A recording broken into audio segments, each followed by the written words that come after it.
Welcome to the Gay Buddhist Forum, where teachers from all schools of Buddhism offer their perspectives on the Dharma and its application in modern times, especially for LGBTQI audiences. These talks are offered freely to the world and made possible by appreciative listeners. If you would like to support our efforts to share the Dharma with underserved audiences, please visit gaybuddhist.org. There you can donate, find a list of upcoming speakers, or enjoy many hundreds of these recorded talks dating back to 1996.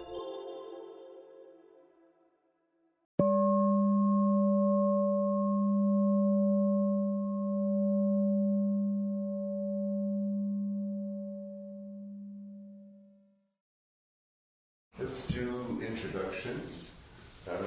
My name is Henry. Name is Steve. I'm Kay. Bob. I'm Clint.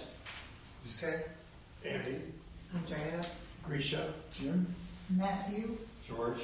Owen. Noel. Ernie. I'm Brad. Chris. Mark. Tom. I'm Richard. My name's Cass. I'm Tony. Bob. Jim. Stephen. And online, let's see, we'll read who I see. Ruben, Jeffrey, Greg, Michelle, Marvin, Jeff, Ricky, Harley, Michael, Frisco, Andres, Samuel, and Gittis. And now it's my pleasure and honor to introduce Stephen Tierney, a long-time teacher of this Sangha. Stephen, also known as Kaipo Koshin, is a Dharma-transmitted teacher in the lineage of Suzuki Roshi. Stephen has a new Sangha, Ocean's Compassion Sangha, and also practices with Gay Buddhist Fellowship. That's us. Meditation in Recovery at SF Zen Center, Great Spirit Sangha, SF LGBTQ8 Sangha, and the Hartford Street Zen Center. Stephen believes that we can find wisdom, compassion, and awakening wherever good people come together for practice, healing, service, and joy. Dr. Tierney is a psychotherapist in private practice and professor emeritus in counseling psychology at CIIS. He is a certified addiction specialist and has been named a diplomate in clinical mental health by the American Mental Health Counselors Association. He is also a certified suicide prevention and intervention trainer, providing workshops, classes, and consultations. And the website gives more information about how to reach Stephen. So with that. Good morning. My name is Stephen. I'm a Buddhist, and I'm supposed to be retired, so I'm a little exhausted just listening to that. We're going to shorten that up by the next time I come here. So, a monk asked Yuman, what is the teaching of an entire lifetime? Most of you have heard this. It's the Blue Cliff Record, case 14. Master Yuman looked at the young monk and said, an appropriate response. An appropriate response. So, these are koans, and they're designed to get us off fixed thinking and get us to really consider the important questions of our lives and our practice. And so this young monk, it seems to me, wanted the simple answer. The Buddha walked on earth from the time of his enlightenment till his death for just 45 years. And nothing he said was written down. And so it was all passed down from monk to monk, as it were, back in those days. And so it seems to me like what the young monk was asking for was the Cliff Notes. This 45 years of teaching. If it was nowadays, he'd go online to chat, one of the chat bots, and say, excuse me, give me 3 sentences on what the Buddha taught, and he'd be all set. But Wise Master Yuman's answer tells us that there is no easy answer, of course, first of all, and that what an appropriate response would be as the teaching has gone on, and there are hundreds of interpretations of Case 14, and after today there'll be 140 or 30 interpretations, and that's good. That's a good thing. But what he says, Master Human in later teaching says, is that an appropriate response is a statement in according with our oneness. So it's a statement that's not just a statement from the young monk or a statement from Yunman, or for that matter from the Buddha, who may or may not have ever said any such thing. And equally importantly, it's a statement that's in response to the situation that we find ourselves in right at that moment.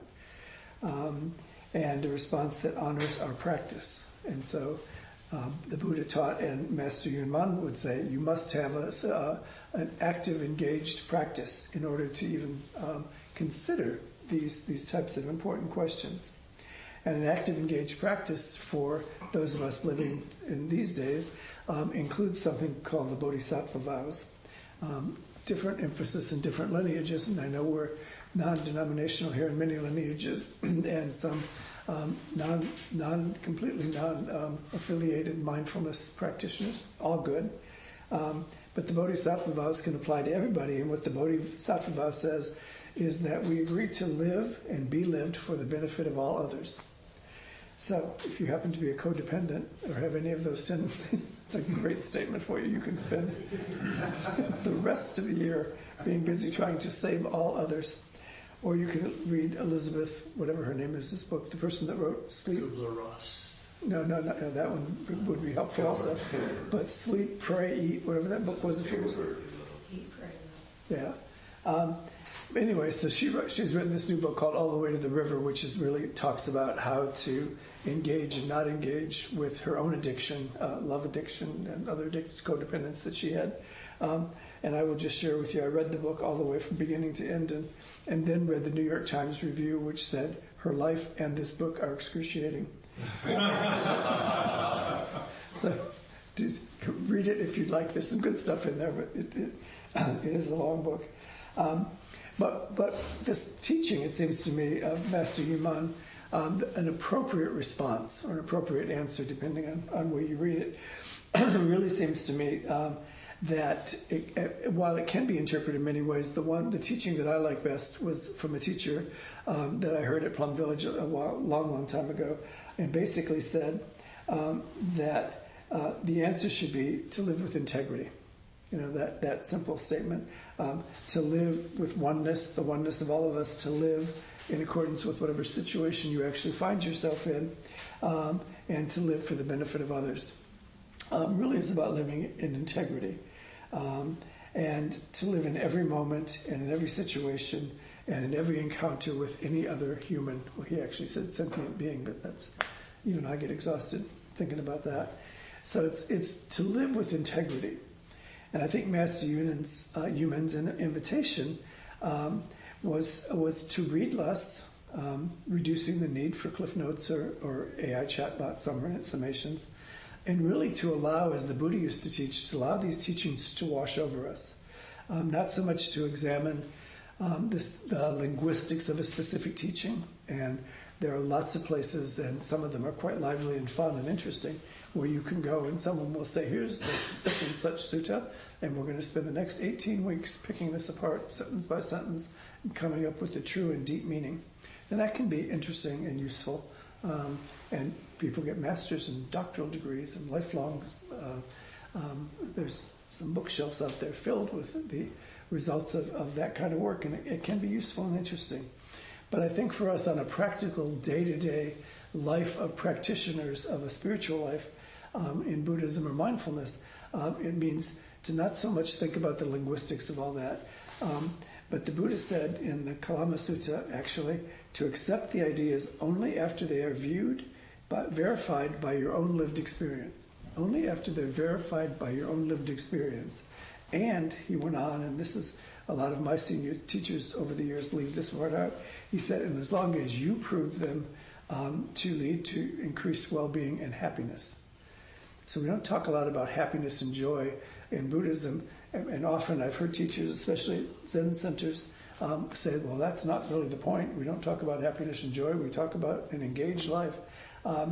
But in my study over the last 30 years, and folks have told me that I'm addicted to joy, delight, and so forth, and I'll take it. I've been addicted to many things in my life, and so if that's the current ones, that's okay. But I think that, the Buddha taught to really take the teachings, and he said, even if they come from me, still don't just believe them. Do this thing where you experiment with them and allow them to see if they come to your life, if they're useful, and if they increase well-being and happiness. And later that was interpreted by some folks in a sentence that some of you have heard, which is, if you meet the Buddha on the road, kill him. Because that anybody proclaiming to be the Buddha and the holder of ultimate knowledge would, by definition, not be the Buddha. That's only waylaid a little bit by the fact that what the Buddha said is that every one of you is the Buddha. So that could be a lot of violence in the streets this afternoon if we were to take that seriously. But by birth, we all have Buddha nature, and we all therefore are the Buddha. But I think what I like about this teaching and these ideas are that most of the teachings of any spiritual tradition, including the ones that are observed in this room, can come down to some very simple sort of teachings, and that's what we're hearing here. But for starters, if we are to do things in our spiritual lives that lead to peace and ease, well-being and happiness, just for a start, we might do a whole lot less doom scrolling. Anybody here already do social media this morning? Anybody find any good news on there? I've tried to, I've talked about this once before when I was here, but I've tried to stop doing that so much, and the trick is to try to figure out how to stop doing that, but to still be engaged in the world. And almost every Dharma talk I've been to or heard in the last 6 months is about politics, and you'll be pleased to know we're not going to talk about that today, because it's important, but other folks, we will all talk about it at other times, perhaps over tea and coffee and lunch later, but not in here. So I think what this teaching is really about for me, this wonderful idea, is that we get a chance to take a look at the teachings of the Buddha, and we get a chance to say, are these helpful and useful, and what are the key teachings? And the Buddha says the way to do that is to observe and analyze, to check for good results, determine if the teaching, when followed, leads to welfare and happiness for you and others being emphasized in the teachings, and then practice for yourself. And this is a quote from one of the Dogen teachings that was interpreted. The ultimate verification is through direct experience. If something is true, you will see its effect through your own practice, right? And so then it's like, oh, so now what do we do with that? And then the teaching goes on to say, embody the teaching. So if I'm wondering if it brings joy and happiness, if it brings peace and ease and well-being to other folks, the way I would find that out is by walking that practice, by living that practice, by sharing that practice with others. The Buddhist teaching, it says, is not a body of fixed knowledge, it's a way of functioning in the world. So it goes back to that thing, if I don't need to type the 16 precepts on a t-shirt and wear it all the time, if I'm actually living the precepts. I don't need to do the 4 bodhisattva vows, the important one being to live and be lived for the benefit of all beings. So if we live these teachings in every moment of life, we can be seen as an expression of the Dharma ourselves. And so as we begin to study the Dharma and know the Dharma, there are people, hopefully in this room, who are people who have studied all the suttas, and have done koan practice for years and are very adept at the koan practices, and that's really good. There are probably Zen people in here, other than myself, who practice shikantaza, which is just sit. And so we might be thinking, monastics, scholars, people who believe in shikantaza, people who are mindfulness practitioners without any connection to a traditional spirituality or whatever. So our Buddhist practice, I think, all of us, whichever of those categories you might fall into, our Buddhist practice really invites us to live, as I say, with integrity. And I think Yoman's response is an example of a method of teaching tailored specifically to cut through the monk's intellectual grasping. So that's my interpretation. It doesn't have to be anybody else's. But we have in Buddhism something called upaya, which is skillful means. And what that means in Buddhism is that we keep teaching in different ways. So that, again, if anybody shows up and says, here's the way you teach integrity, or here's the way you teach kindness, or here's the way you teach generosity, we can immediately say to them, thank you, sit down now. Because there is no way. The Buddha suggested, and all the great ancestors and teachers said, to use skillful means, which is to keep teaching in as many voices. If you read the Lotus Sutra, which is my favorite sutra, it can make you a little crazy if nobody prepares you for it, because it keeps repeating things over and over and over again, in verse and in poetry, and in descriptions of the first time the particular teaching was given, and et cetera, et cetera. And the idea of it, people say, why does it keep repeating, and why are there then 25 other sutras that explain the Lotus Sutra? Well, it's this idea of upaya, skillful means. We should keep sharing the ideas that we can live with peace and ease and well-being, that we can live for the benefit of others, and we keep sharing that as long as it takes for everybody.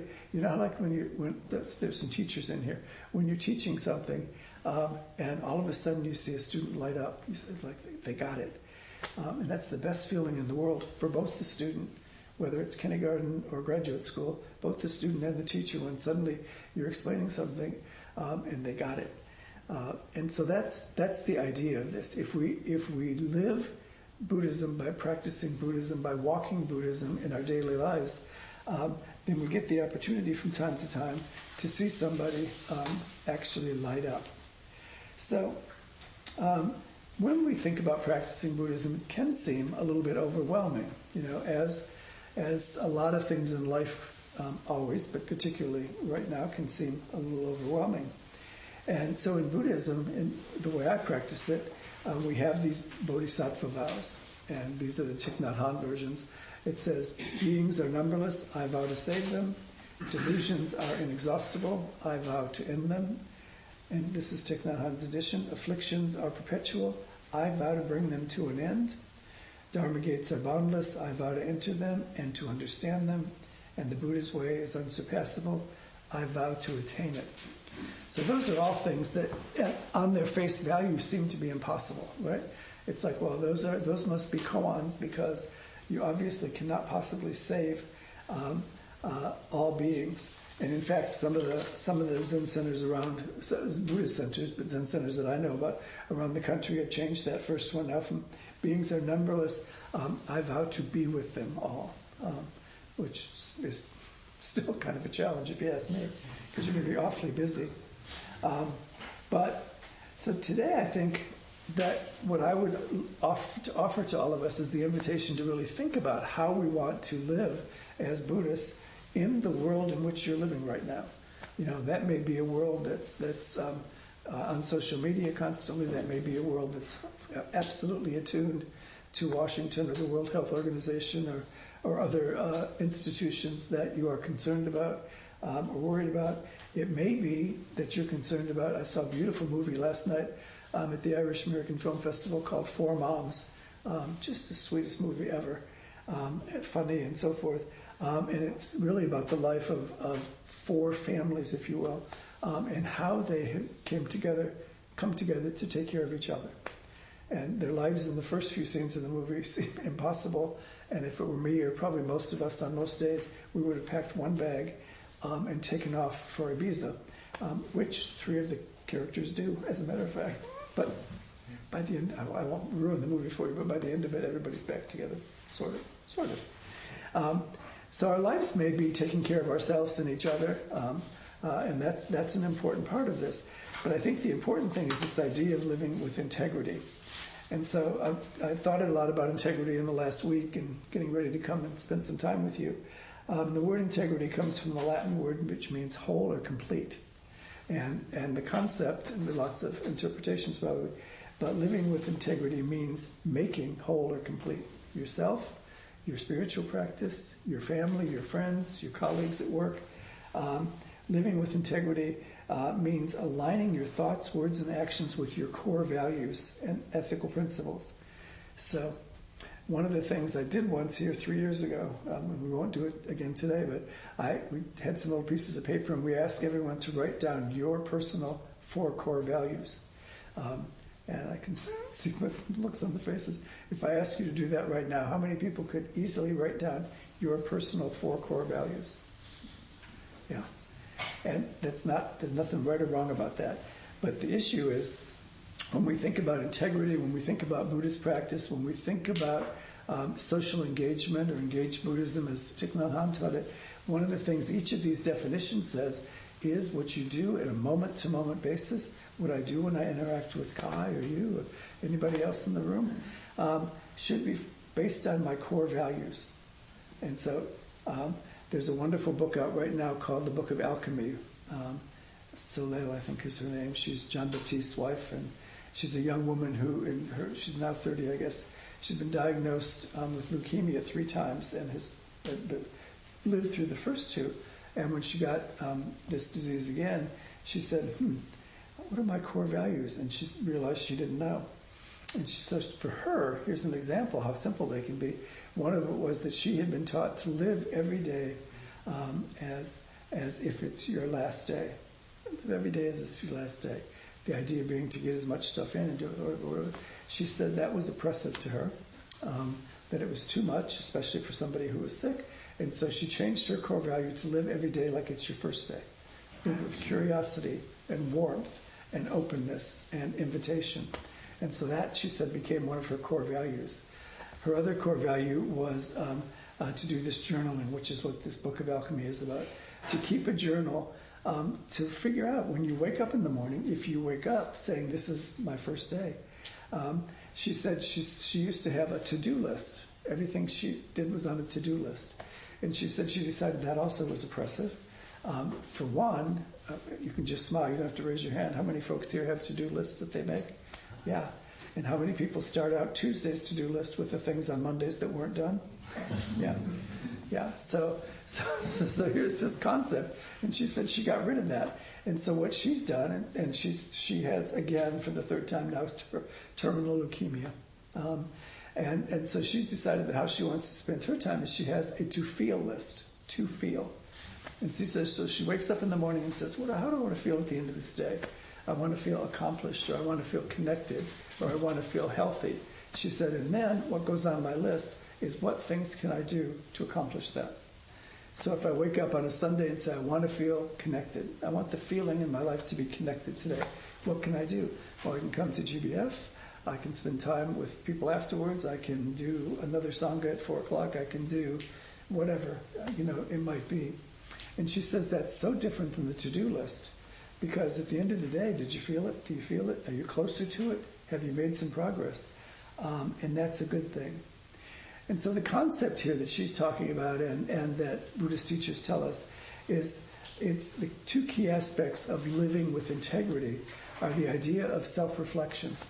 The idea of self-reflection. So if you have some core values, or if you have a spiritual practice that you're really committed to, whatever it might be, or if you're a person in recovery, or if you're a person living with somebody else to whom you have taken vows that you will live certain ways for the rest of your lives together, simple question, self-reflection. How are you doing? Are you living authentically? Are you living honestly?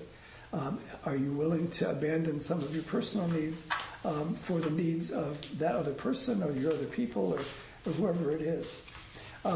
And so this period of self-reflection, or this time of self-reflection, and that book called The Book of Alchemy is a wonderful book about how to do journaling. And she encourages people to form little journal clubs. So you can write the stuff down, which is a benefit, and then you go back and read it later. And one of the things that you discover, I've been doing this with some of the folks I work with, one of the things that you discover is that you're doing way better than you thought you were. Most of us have a pretty strong negative self-talk factor in our brains. And you think, I'm not making any progress. I'm right back to where I was last year when it was this time of year or whatever. And then you read your journal and you think, but I've had some really times when I was really engaged and working hard, and there are times when I was doing this or whatever. So you have these periods of self-reflection. And then The second thing that is recommended is, instead of beating yourself up or making a list of, oh, I'm still a mess, or I can't believe I'm still doing that after all this time, to do a practice called internal alignment. Internal alignment, just to say, oh, I wake up and I say, here's my core values. And once again, for the 365 times this year, I'm not living up to my core values. Well, instead of beating yourself up, take a look at those core values and say, maybe I don't have 4, maybe I only have 2, and maybe I picked the wrong 2 when I made that list. So you get a chance through, and we are gifted here through meditation. We sit in meditation, we get present in this moment with who we are in this moment and who we're with, and what's going on in this moment, and we get a chance to say, so how am I doing? What do I want to do? And so you do that internal alignment, and meditation, Zazen for those of us in Zen, and whatever kind of meditation that you're doing, is this wonderful gift to get back to Buddha nature, to get back to your original nature, which is to strip away the need to compete to be the best little boy in class, or the best employee in an office, or the fastest person in the race, or the buffest person in the gym, or whatever it is. To get rid of all that stuff and just say, what's really important to me? And that's what meditation does. Meditation allows us in 20 or 30 minutes or 7 days or however long you do it, to just clear out all that bramble and to get back to who am I as a person of integrity. And so some of the ideas in that self-examination, we take a look at, are we aware of things where we're coming up short, where we're not living wholeheartedly? In Buddhism, they talk about right speech and right action and so forth. And those of us who came from certain religious backgrounds think, oh no, 10 Commandments, I have to go to confession and confess I didn't speak right, or I didn't act right. But one of the interpretations of that is wholehearted. Did I speak wholeheartedly? Did I speak compassionately? Did I speak with kindness? And that becomes a much easier thing, again, to do that alignment, that internal alignment. How do I want to speak to folks? And, if I didn't speak to folks the nicest, rightest way this time, how can I adjust that just a little bit? And then, one of the things that's a great gift in your journal, if you're doing a journal or just in your life, is to highlight the good qualities of others. When you notice that somebody speaks always with kindness and compassion, when you notice that somebody only tells jokes that really liven up the entire room and make everybody feel good, notice those things. Maybe say it to them. She did this or he did that, or I noticed this. And 2 things happen. One is they feel better. 2 is you get to experience that behavior, those words, that action was done from a wholehearted place. And so that becomes a really good thing to do. I've been teaching from a book lately from Jordan Quaglia called From Self-Care to We Care. And I find it a really useful book. What he says is it's a type of care that goes from self-care or other care. Those are the 2 things that we all thought about. And he says to a different kind of care where those 2 kind of things overlap, right? It's not that we should only do self-care, which, there's a huge industry about that, about everything you can do for self-care. And it's not that we should just abandon all of that and run to taking care only of others. He says that those 2 things would be either potentially a narcissist or a tremendous codependent. And so it's not going from one of those to the other. But in recovery world, we have a sentence that says we can do together what we can never do alone. So it's this idea of self-care and care of others overlapping into this new kind of care called we care. And too often, he says that self-care looks and feels like I'm closing it. If I'm just doing self-care, and we've all had periods in life, including me, where we need to do self-care. We're not feeling well, or different stuff is going on. People have come and gone from our lives. Jobs have changed. And we've all had those periods, and folks will say, really pay attention to self-care. And that's good, but if that's all we're doing and we do too much of it, it can feel like closing in, shutting down. It can be fear-based rather than growth and health-based. And the fears can be real or imagined. So a life with this complete care, this we care, can be a life that takes a look, again, as I said, look at other people who are being successful and do what they do, and help them to do what they do. A life of complete other care can sometimes be about our need to be relevant, our need to be appreciated, our need to be validated. Oftentimes, anybody that's done volunteer work with a volunteer organization that has good training and support, they will always tell you to check your motives at the door. Why are you doing this volunteer work? What is it you have come here to do? There's a New England poet, activist woman who's, I can't not remember right now, but she says, if you've come to help me, please go away. If you've come because your health and wellness and my health and wellness are inextricably bound together, then let's do some work together. And so that's one of those things. So we have to be careful of that. Often we're doing volunteer work because, we want that little scout badge sash to be covered in badges. Because it feels good. But one of the most difficult questions is my service work, my compassion, my outreach, my volunteering, my reaching out, really grounded in other and in the needs of others. Did I ask first? Is there some way I could be helpful? Is there something you need? Would you like to be left alone? And we often think if somebody's going through, they've just had a loss in their family or a health issue or they lost their job, we assume they want help and need help, desperately need help. And if we say, how could I help you? And they say, nothing right now, thanks. Then the assumption is they're in denial. And that is not a fair assumption, not helpful to you or that person. And so the response has to be, did I make myself available to help when needed, when asked for? Some people can't put the words together to ask, but they know when you show up and say, I'm here, or I'm home, or I'm by my phone. If there's any way that I can be useful, let me know. And so that can be useful. There's a guy over in the East Bay who's an activist named Kazu Haga, and he has a book out called Fierce Vulnerability, and he puts it this way. The central nervous system allows us to attune to others, to create a mutual field of experience with others. To be fully attuned means that we are able to host within us the energy, mind, emotions, and experience of another, to allow the other to be felt by us, to allow the other to know that they were heard, seen, and felt by us. And so it seems to me that as Buddhists, we have this, or mindfulness practitioners, we have this great opportunity to say, how do I slow down enough in this busy world where there's so much going on, so much potentially out of control, and so forth and so on? How do we slow down enough? And the way that I practice Buddhism and teach it in my little Sangha, and when I get a chance to come and be here with you folks, is that we get to embody the Buddha's way. And the Buddha's way says that we have a capacity to create communities, to create sanghas, where our spiritual path is inextricably linked to peace, ease, and wellness and happiness of others, and the health and well-being of the planet, right? So how do we do all that?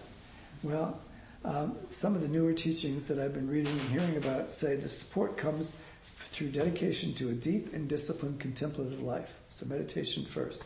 Deep and disciplined contemplative life, and a life of engaged Buddhism, or a life of service to all. So volunteering and social action should flow from our meditative life. Shouldn't be a sideline or something separate that we do. We meditate on Sundays and make sandwiches for the poor on Thursdays. Those two things could be related, and this could be the result of this. Could also be that if you make sandwiches for the poor on Thursday and realize that there are not nearly enough sandwiches and there are too many poor, you might need more spiritual practice. So that could also lead, the engaged Buddhism or the volunteer work could lead to that. So I think that one of the gifts, and we don't talk about the word hope a lot in Buddhism either, but I think one of the gifts of Buddhism is actually hope. Roshi Joan talks about having hope and having wise hope. And she says that not just wanting change, but allowing to see things as they are right now, to see the potential for change, and to see that all things are impermanent. So they're going to change anyway. And how can you be involved? How can I be involved? How can we be involved in creating some change that is heart-based, because we've done meditation and brought our heart and our minds together. Rebecca Solnit, who a lot of you know and have probably heard, she has a wonderful new talk out on the Upaya's webpage. It was a conference a couple weeks ago on Zoom. And the article is called "We Were Made for This." And some of you may know she had a book a few years ago that was called A Paradise Built in Hell. And she says that she looked at folks, she did research, and she looked at folks after a crisis, 9/11 and floods and fires and so forth, and how remarkable it was how people without many resources immediately provided food and clothing and compassion and took their boats into churning waters and rescued people and did all that stuff. And she said what she found over and over again was that these were kind, compassionate, giving people.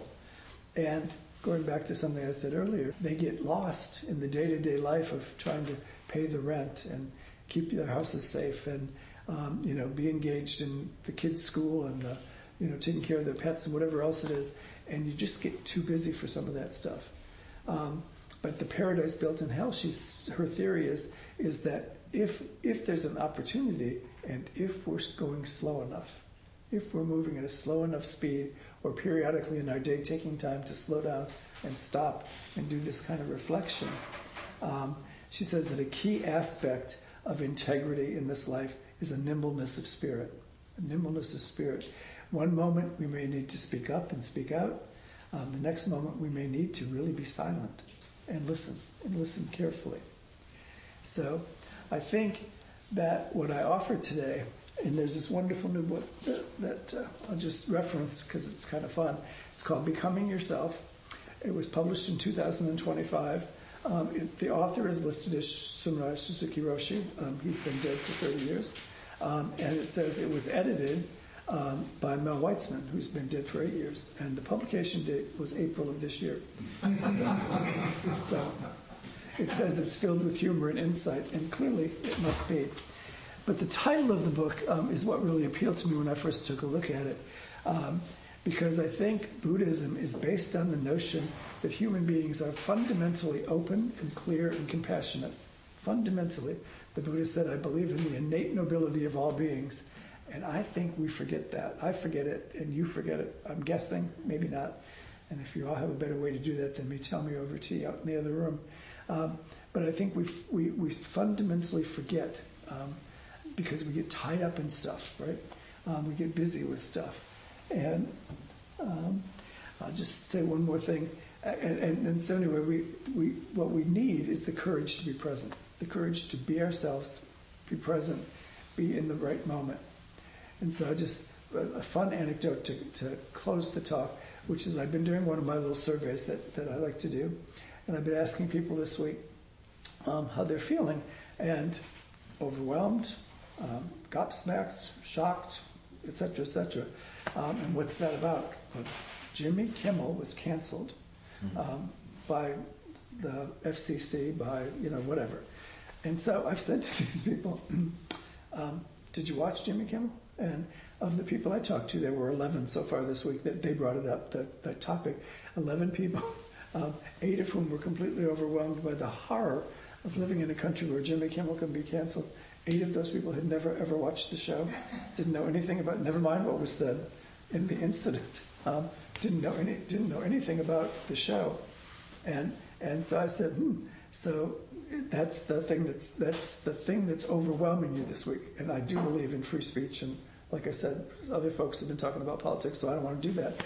But it's just like, I think if we're not careful, our windshield catches the bug, and instead of cleaning off the windshield and getting back to being focused on being present and being compassionate and doing self-care and living, as the Buddha taught, for the benefit of all beings, we can get pretty overwhelmed by things that are important and crucial. But at least for me, I don't want whatever happened to poor Jimmy Kimmel to be the focus of my life this week or ever. Freedom of speech, sure. Democracy, sure. But I think we sometimes, like with this example, we can get stuck on something that takes a lot of energy and drains us, right? we get all filled with anxiety and filled with rage and filled with anger, and that depletes our immune system, makes us much more vulnerable to be depressed and anxious and physically sick than we need to be. So I think, the Buddha said that people are fundamentally open, clear, and compassionate. The invitation today is spend the rest of the day being open, clear, and compassionate. Thanks, everybody. And we have a little bit of time before tea if anybody has a question or thought.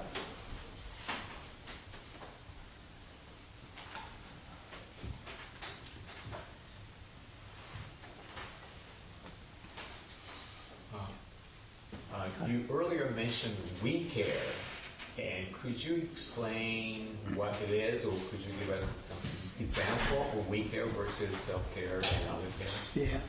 Yeah. It's when we think about the Bodhisattva, it's the way that it's worded in the Bodhisattva is we vow to live and be lived.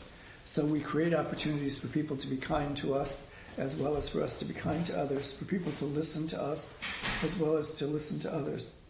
And so oftentimes those are two separate things. In the morning I'm doing self-care. I do my little meditation, and I do some exercises. I do whatever it is, and that's, and do some reading, research, whatever. And then in the afternoon I go volunteer at X place. Or I go next door and check on some of my elderly. They wouldn't appreciate that, seeing as two of them are younger than I am, but the elderly neighbors. But that's two separate things. And so the idea is to bring that together. So to make the visiting with the neighbors, for instance, make that a community, building community in the building kind of thing. So it's giving them an opportunity to care for me also. Oftentimes we're the person that goes and visits elderly neighbors because they need some food, or gives some money to the homeless shelter down the street. But on a day when you're not feeling well, do you tell anybody that you're not feeling well and let them have the opportunity to care for you as well? In Buddhism they say dana, or generosity, is giver, receiver, and gift are all three connected, all three the same. And so if we don't give people the opportunity to show up for us, then that's a lost opportunity. Does that help? Yeah, thank you. Great. There's a question from Jeff online. Hi, Stephen. Hi. Thank you. I have to give kudos to Stephen. He came in on short notice. Somebody canceled him. He said, I can do it. So thank you for that. I love your talk, especially the word, it was a verb. You said, that's where you begin wholehearted. And I think that really sums it up, right? That's sort of the process, wholehearted, including ourselves, and it's being, you could say, earnest, committed, and present. The presence and how that affects. I'll give it up on the Bodhisattva. All beings everywhere, and they happen good, but it's going to take a long time. In the meantime, though, I think we can touch a lot of people simply by our presence. I mean, that famous Thich Nhat Hanh story about the Vietnamese trying to get out of Vietnam and getting on these boats, and they sometimes sink. People would be so panicked and desperate. He said that if there was one person on that boat who wasn't panicked, who was a calm presence, it tended not to sink. I want to be that person. Yeah. So that's being a presence, and I appreciate that. Yeah. Thank you. You're welcome. Thanks, Jeff. And that's you being that one person. And what Thich Nhat Hanh was talking about is rather than teach Buddhism, rather than give a class on Saturday afternoon about engaged Buddhism, go do something engaged. Go show people what it's like to be compassionate. Show people what it's like to help somebody onto that boat and say, now sit calm. If the calmer we are, we can fit 2 more people in here and the boat won't tip over. But we do that not by being authoritarian, or we do it by showing what it's like to be calm. It is possible that this boat will get to the other side. One more thing. sorry, I forgot to add to that. I heard somebody said recently, helping is the dice word for controlling. Watch our intentions. You know, having been a caregiver for many years, there are many people whose lives are wrecked, have to come in and help other people. And so, anyway. Yeah, a lot of our systems are based on providing help to make people be like us, to create a health plan, a healing mechanism, whatever, so that they will have what we want without ever asking, how would you like to have this baby? How would you like to deal with your cancer? How would you like to heal from your depression? We have these formulas, regulated formulas that we use. And so often when we talk to people in therapy, they say, somebody bludgeoned me with their good wishes and good ideas, instead of asking me, what do you want to feel? We work with people with grief issues, and people say, well, that should take, depending on how long you were together, that should take 3 months or 6 months. And I tell all of my fellow therapists to be less talkative, because the answer to that is, how long would you like to have support? That's the answer. And when the person wants support, you be there for them. And when they're done, for now, then you open the door and walk together out into the sunshine. And so much of our systems of volunteerism and mental health care and social justice services, social services, are built on outcome measures rather than people's hearts. Yes. Thanks for a wonderful talk. One thing that I think I heard this right is you said, you made reference of living and being lived for the benefit of others. Could you explain what you mean by being lived? Yeah, that's a traditional language in some of the Bodhisattva vows as they've been handed down to us. And so living for the benefit of other beings is sort of a little bit obvious. You do things well and from a place of compassion and wisdom.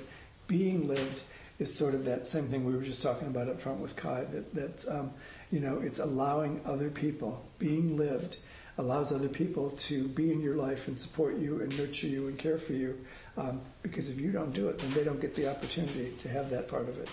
And if the only kindness that you've ever had was the kindness that you were handing out, right? I'm being kind to you, and I'm being generous to you, and I'm going to get you a meal, I'm going to get you a new car to drive. And you find out that he's anti-automobile, doesn't want a car. I ordered a meal at a restaurant last night, and they messed it up, and it didn't come on time. And so they walked over. They said, we're really sorry about your main course. We're working on it. And they had this huge bowl of clam chowder. And I lived in Boston for 25 years, so we're kind of funny about our clam chowder. But it was this bowl of something they call clam chowder. And it was all filled with stuff. And he said, so then the waiter was new, poor guy. He said, here, this is for you instead of your main course. And your main course will be coming. And it's like, well, thanks. Maybe you could have said, could I bring you a salad or a cup of soup or a piece of bread or something while you're waiting? And that would have allowed me to be involved in that, and it would have allowed him to do something kind rather than, some kitchen manager said, here, take this out and see if that guy will shut up. And I actually hadn't said anything yet at that point. I was trying to be nice. But it's that. It's giving other people the opportunity. So to live in kindness and in compassion and be lived, which is to allow, I don't have to wake up every day and say, I got this, right? And I'm sure we've all said that at least a couple times in the last week. I got this. No worries. Take care. And so it's to be lived for the benefit of others. So others need to practice generosity. Others need to be able to do kindness. Others need to be able to reach out. And if we've got the doors closed, they can't reach out very easily. Thank you, Steve. Does that mean we're done? I see one more hand. Oh, yeah. I was just curious if compassion is innate, because I was told that kindness and empathy is something like I have to teach young. So I was wondering if you could, or what's the difference between compassion? Because I understood it the other way around. These are not tools that are inherent to us, so we want to I see. I think we can talk more outside too, but I think that we just have two different opinions about that. I think that we are. If you've ever seen a room full of little kids playing and giggling, I was with a really good friend the other day at Tunnel Chops Park, and there were all these kids down below, and they were just running back and forth. They didn't have any balls, or somebody started running, and some were running this way and that way, and then when they intersected, they screamed and fell on the ground and laughed. I think. Just tell a quick story. Some of you maybe been there or read about it.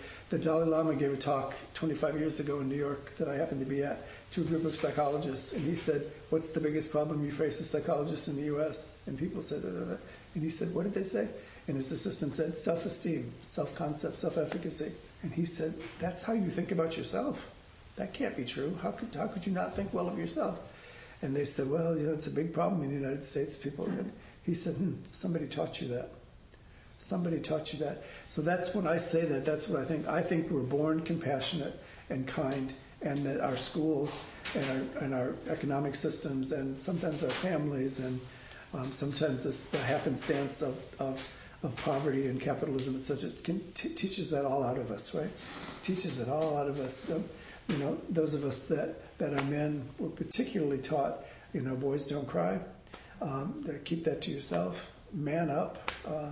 Those kind of things, and all human beings, but particularly. And so I think that's if left to their own desires. I think there are villages where people live without that we discover before we go in and ruin them by doing research. And people live to be 110 years old, and they all live communally, and they all take care of each other's children. And so I think my gut belief as a human and a Buddhist is that we are born able to love and be loved, care and be cared for, heal and be healed, and that unfortunately for all kinds of reasons that's taught out of us. Thanks again. Okay. Well, we could go on, obviously, but I think it's time for announcements. Well, I'm the host, and then I'll do the host thing, and then we'll go. Sure. So, because I got it all scripted out here, so. Absolutely. So, please stay and enjoy the company of the Sangha. There are refreshments out there, and not hot water for tea. When you're finished with your cups and glasses, just put them in the sink. I'll deal with them, clean them up, and put them in the locker. I will be bringing around the Dana Bowl. Dana being our chance to give back to the community and to our speaker, and of course help support this space for us to meet on Sundays. The rent and the honorarium, the rent, and Larkin Street. I was getting to that. Okay. Yeah. Clint. So money towards our monthly dinners at Larkin Street, and then of course the newsletter, which is mailed mostly to people in prison. It used to be also mailed to anyone who there was a sign-up list outside. There is a newcomer sign-up sheet on the credence outside. So if you wish to be included and receive our Sangha membership directory, please sign up and include contact information you wish to share with the group. Now, after the meeting, after the tea, some of us gather at the doorway at 12:30 to go out for brunch. If you want to continue celebrating or schmoozing, come on in. And that's it. Clint. Okay. Thank you. That was a wonderful Dharma talk, and it fits perfectly with my announcement, so thank you. Some of you know, for the people who are relatively newer, before COVID, for 9 years, we did a monthly dinner at Larkin Street Youth Center, which is a homeless shelter for young people. I think we cut off ages like around 21 or 22. And the whole idea was just Larkin Street, the people there are wonderful. They provide shelter and feed them and try to get them off the streets and employed and so on, and counseling. but they're on a strict budget, and the meals they serve are very simple. So we try to get once a month. We try to get like a comfort food meal, casseroles and pasta dishes and homemade desserts and so on. Anyway, we had to end that because of COVID. And we're trying to bring it back up again. So I'm asking for volunteers. It's once a month. It's normally the third Saturday of the month, and it just involves, I say, around showing up for about 4 hours, just helping to prepare a meal for the residents there. And I'm talking about engaged Buddhism. This is a wonderful opportunity to practice engaged Buddhism. It's a very rewarding experience because it's for young people. Even though these are people that are, in some ways, obviously very struggling because they just came off the streets, you get a lot of that youthful energy and ebullience, and it's very gratifying to work with these young people and talk with them, sit down and eat with them. And so if this is something you feel like you want to do, you're not signing your life away if you give them your name. You don't have to go every month. You're on the pool of volunteers. And just contact me or contact somebody from the steering committee, and they'll get it, there's one of them. And I'll put it on this. And again, we do the third Saturday of the month. That's just for like 4 hours once a month. What time was that? We ask people to show up at 2 and probably done like around 6 or 6:30. And if you have any further questions, you can ask me outside. Yeah, I'm glad we're bringing this back. It was a very rewarding experience for me and for the people who participated in it, and I think that you would find it very gratifying. There you go. Tonight from 6:30 to 8, Eve Decker's having her monthly sit and sing over in Berkeley and also on Zoom. It's what I call a song-along. So it's a brief meditation followed by Dharma songs and such. It's a great way to vocalize and just be in community. So if you'd like to join, you can find the details at evedecker.com. And evedecker.com. she is a fabulous bodhisattva, so if you haven't met her, go listen. Any other announcements? Richard. No, I was going to talk about Oh, Well, can I just, please. yeah, just in addition regarding service and GBF is volunteer run completely, and I know that after the election, when I was strategizing, what's my strategy for navigating these uncertain times, upping my service was high on the list, and so our volunteering at GBF is an opportunity for you to serve. Once a year we have a volunteer appreciation day, and as I said, where the volunteers are thanked for their service of the year. And I like to point out that for me, my volunteerism at GBF is my way of thanking GBF for all that it gives to me.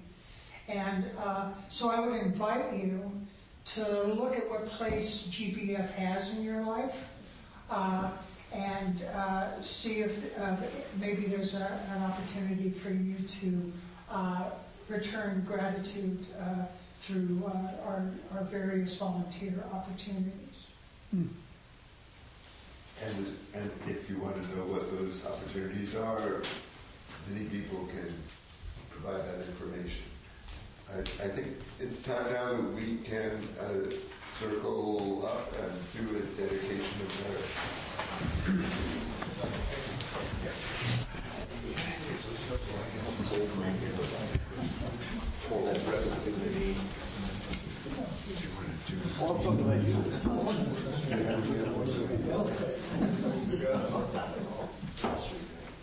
By the power and truth of this practice, may all beings have happiness and the causes of happiness. May all be free from sorrow and the causes of sorrow. May all never be separated from the sacred happiness which is without sorrow, and may all live in equanimity without too much attachment or too much aversion believing in the equality of all that lives. Have a great day, everybody. Thank you for listening to the Gay Buddhist Forum.